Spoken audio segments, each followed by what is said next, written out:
Good morning friends, welcome to my channel chemical free gardening. आप ये देख रहे हो मेरे सामने, ये मेरे सामने एलोवेरा के प्लांट है ना।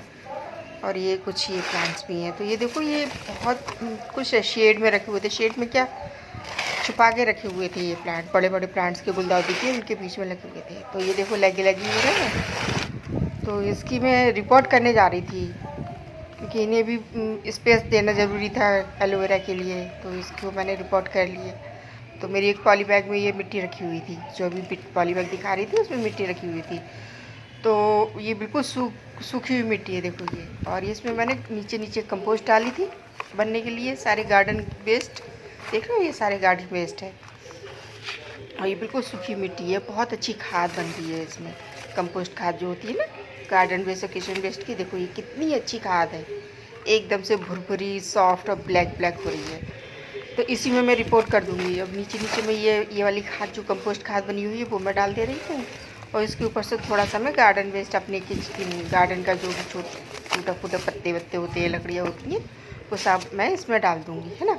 तो जिससे मेरी नीचे नीचे कंपोस्ट बनती रहेगी और एलोवेरा को न्यूट्रिएंट्स भी मिलते रहेंगे और मॉइस्चर भी रहेगा और कंपोस्ट भी बनती रहेगी। मेरे एक पंथ तो काज होते रहेंगे, है ना। तो इस तरह से मैं इसमें इतना भर दूँगी। ऊपर से मैं मिट्टी, इसी की मिट्टी, जो कंपोस्ट बनी हुई खाद की मिट्टी है, वही डाल दूँगी मैं इसमें। और ये बहुत अच्छे से इसमें चल जाएगा। एलोवेरा मेरी गुड़िया लेके जाती है काट काट के। तो बोली मम्मी थोड़े से इसे बड़े उसमें लगा दो। तो मैंने कहा चलो मैं बड़े में लगा दूँगी। तो आज वही ट्राई कर रही थी। तो चलो आपके साथ में शेयर कर दूँ। ये पहले भी मैंने रिपोर्ट किया था, तब भी आप देखना, मेरा कहीं वीडियो होगा, पता नहीं मैंने डाला नहीं डाला, मुझे ध्यान भी नहीं है। खैर एनीवे, अब मैं फिर से रिपोर्ट कर रही हूँ। तो इसके लिए मिट्टी वही सॉफ्ट भुरभुरी और अच्छी मिट्टी होनी चाहिए, क्योंकि एलोवेरा को हल्का सा मॉइस्चर पसंद होता है। हल्का सा मॉइस्चर, ये नहीं कि ढेर सारा मॉइस्चर हो। और ये शेड में रहने वाला प्लांट है। ये सकलेंट फैमिली का ही प्लांट होता है। इसके जो देखो, ये जो लीफ होती है, जो मोटी मोटी होती है, गुदगुदी होती है ना। तो इसका मतलब ये है कि उसमें मॉइस्चर भरा हुआ होता है। एलोवेरा की जो जेल होता है वो मॉइस्चर ही होता है, जिससे इसे कम पानी की ज़रूरत होती है। तो इसमें स्पेस कम की वजह से इसमें स्प्राउटिंग तो शुरू हुई है, मगर ग्रोथ अच्छी नहीं हो पा रही थी इसकी एलोवेरा की। तो मैंने सोचा चलो इसे लगा ही देती हूँ, ट्रांसप्लांट कर देती हूँ। गुड़िया भी जिद कर रही है। और ये देखो, ये क्लांचो है, ये निकल आए हैं इसमें। पत्थर चट्टा, सॉरी क्लांचो नहीं, पत्थर चट्टा के छोटे छोटे से लीव्स वगैरह गिर गए होंगे, तो वही इसमें ग्रो कर गए हैं। तो मैं इसे इसमें ट्रांसप्लांट कर दूँगी इस तरह से, ऐसे ले करके इनके सारे रूट के साथ में। ये देखो इस तरह से इसमें छोटी छोटी सी स्प्राउटिंग नीचे से शुरू भी हो गई है। नए पप्स बनने शुरू हो गए हैं एलोवेरा के। जैसे सकलेंट के पप्स नहीं बनते, वैसे इसके भी पप्स निकलते, बेबीज़ निकलते रहते हैं। तो इसे शेड में रखना चाहिए। दूसरी बात ये, अभी क्योंकि गर्मी पड़ रही है, सर्दियों की उसमें तो चलो ठीक है। और इसमें मैं खाद भी डालूँगी, थोड़ी सी गोबर की खाद जो होती है ना, जिससे नाइट्रोजन वगैरह सब मिलती रहे अच्छे से। तो ये देखो, ये भी कितनी ढेर सारे इसके छोटे छोटे से बेबीज़ निकलने लगे हैं। तो हम इस तरह से इसको इसमें लगा देंगे खाद डाल के। और इसमें खाद वाली मिट्टी तो वैसे मेरी है ही है, कंपोस्ट खाद बनी हुई है। तो उसी में मैं ये भी थोड़ी सी गोबर की खाद भी डाल दूँगी, जिससे इससे ग्रीनरी मिलती रहे, क्योंकि इस गोबर से नाइट्रोजन की काफ़ी मिल जाएगी मात्रा। तो इस तरह से मैं इसे खूब अच्छे से दबा के पुश करके और फिर ये लगा दूँगी, है ना। और इसके ऊपर से फिर मैं मिट्टी और थोड़ी सी खाद और डालूँगी, जिससे कि ये ग्रोथ अच्छी पकड़ सके। ऐसे इस तरह से आप लगा दो। मिट्टी इसमें मेरी भूसी है, थोड़ी सी रिवर सैंड है, क्योंकि मैं सारी मिक्स इसी तरह से बनाती हूँ। तो इसी बना हुआ मेरे पहले से मिट्टी थी, और उसमें खाद भी बहुत ढेर सारी अच्छी सी मिली हुई खाद है। कंपोस्ट खाद, जो गार्डन वेस्ट की खाद थी, वो मिली हुई थी। कुछ हाफ टी कंपोस्ट रह गई है, तो वो भी मैंने डाल दी, वो भी कंपोस्ट हो जाएगी बाद में धीरे धीरे करके।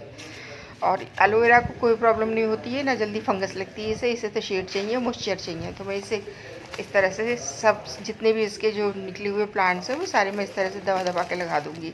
और फिर हम इसे शेड में रखेंगे और इसे पानी कम ही देंगे।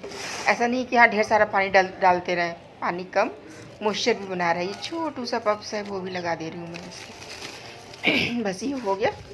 अब इसमें मैं थोड़ी सी खाद और मिट्टी और डाल दूँगी, है ना, जिससे कि ये इसमें ग्रोथ अच्छी हो सके। और इसे जो इसका लिक्विड, खाद का लिक्विड है, वो धीरे धीरे घुल के इसमें जाता रहे। तो इसमें थोड़ी सी खाद मैं और डालूँगी। ये देखो इस तरह से थोड़ी सी चूरा करके खाद का इस तरह से मैं डाल दूँगी।